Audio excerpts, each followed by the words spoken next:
Demonstrating the use of the Openwebui using a couple of medical models that I've downloaded and installed using Openwebui. So it's currently using an Azure server that's specifically designed for a local AI inference. I'll show you how to use those settings later on. So this is the standard login page. There are a few customizations like changing the name here and the logo on the corner. So I'm just going to log in. Okay, so now that I've logged in, I've already installed a couple of specific medical large language models. So these are the MedGemma. So this one here is the latest one at the time. Meditron, MedLlama, and then Meditron again. So these are two basically the same. It's got the $7 billion data set. And it's got the standard ones that I've installed: GPT-OSS, Gemma, Llama, Mixtro, Quen 2. So the biggest one is this one here, the Mixtro. So that one's got 46.7 billion dataset, and GPT-OSS is the 20 billion one as well. So I'm going to try to test some of these basic ones. So I'm going to try to test the medical ones. So these I'm trying to see how useful the medical ones is. I'm going to use a specific prompt. So the prompt that I'll be using is this one here. I'm just going to paste it in. So what is a blood test I need to do to check my iron levels? Just run it. As you can see, this looks very similar to your standard ChatGPT and other GPT tools. But this one, Openwebui, is very customizable. You can install different models as you saw before. You can add users and teams. So as you can see here, this is the result. The blood test used to check your iron level is called complete blood count, which is specifically iron study. So this result's not too bad.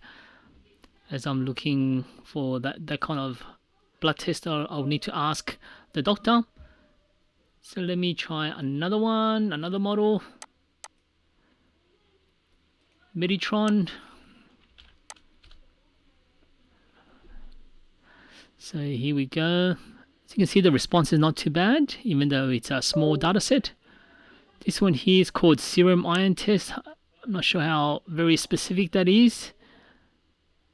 And it's got all this other information which is not very useful, not related to the question I'm asking, as I just need to know which test I need to do.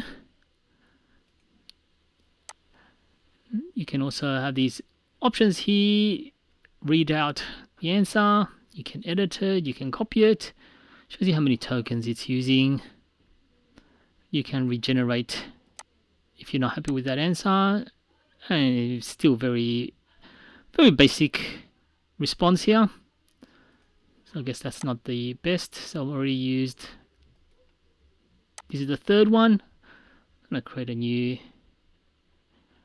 chat. Let me try this one here. Yeah, this one was a lot quicker. Please ask a question next time and do not repeat the same one. We cannot answer the same question twice. Okay, let me see.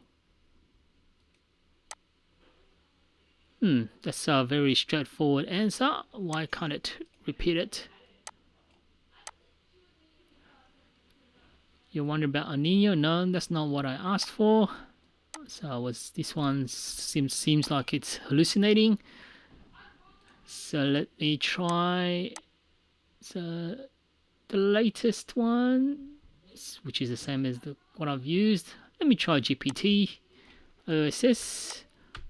See what that comes up with, and then I'll try the largest data set. And obviously these ones, because this is 20 billion, it will take a bit longer. So the response seems to be a little bit more detailed, but it's still not very specific to what I wanted, especially what test I wanted to do. Oh, but here, ask your healthcare. So this is more direct. It did take a little while for it to come up with what I wanted, and that's the one. Okay, so let me try the last one here. I'm going to use the bigger one, 46.7. Let's see what that comes up with. There is quite a lot of features in Openwebui. You're able to connect it to external apps as well. It's very useful if you're looking at building a local inference with some chat features, and then even customize it. Then this will be a perfect tool. Or alternatively, you can use any no-code tool and start creating your own as well. So as you can see, it's taking a little while for it to display the results. So these are the test, serum iron test, complete blood count, which is correct. So it provided 4 of the tests. Now as a comparison, let's try in ChatGPT. Same question. Boom, the result comes up straight away. Main test are these ones. Full blood count, FBC, CBC. So those are pretty good. Pretty good response. And it didn't take too long to get a response as well. Now let me show you the actual server specs. So just on that server, you would see that it's using a specific server called standard NC16AS T4 V3. So that's a pretty high spec server. It does cost quite a little bit of money per month. You can see here in terms of spec, it's got 16 vCPUs, it's got 110 gigabytes of RAM, and it also has GPUs. So if you look at what kind of GPUs it has, let's have a look.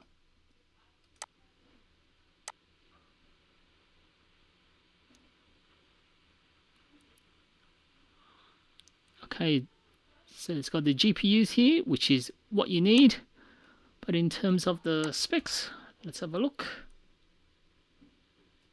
So according to the Microsoft site, so this model here, in terms of processors, you can have up to 64 vCPUs, memory 440 gigs in terms of disk space, 2 terabytes.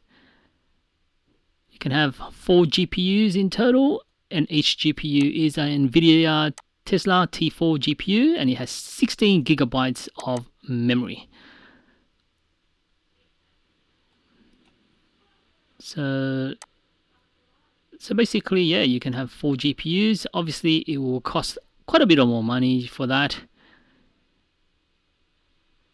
but it will do the job. You can use other services. There are other NVIDIA services that you can use for local inferences. You can also buy local servers as well to set up a local inference. But let me go back to the Openwebui. So going back to here, you can see that it's got all the previous chats here. You can arrange them into folders if you wanted to. You can create notes. So I've created a few notes here. Oh, this one here is blank. So you can put like bullet points and notes, and you can even chat and copy some of the content and create action lists. And tick it as you go. You can use the AI tool here as well to enhance or chat. It's your typical chat tool here. You can use your voice to record the voice. Please create a new document showing all the SEO features that I need to look at.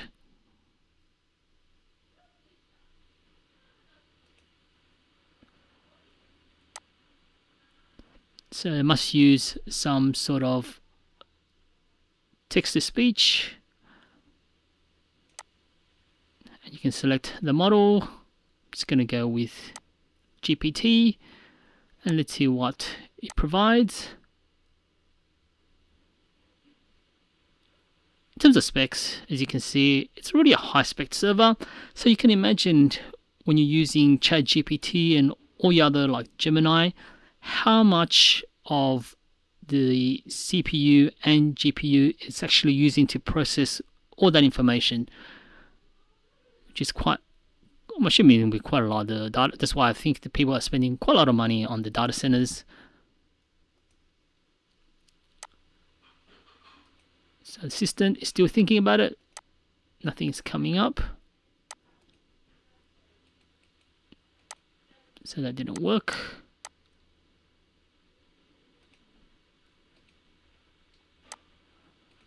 You can insert that in here. In here. Maybe I try it with a new chat. So you can use the voice mode. Please create a new document detailing some of the SEO features I need to look at when creating a new website.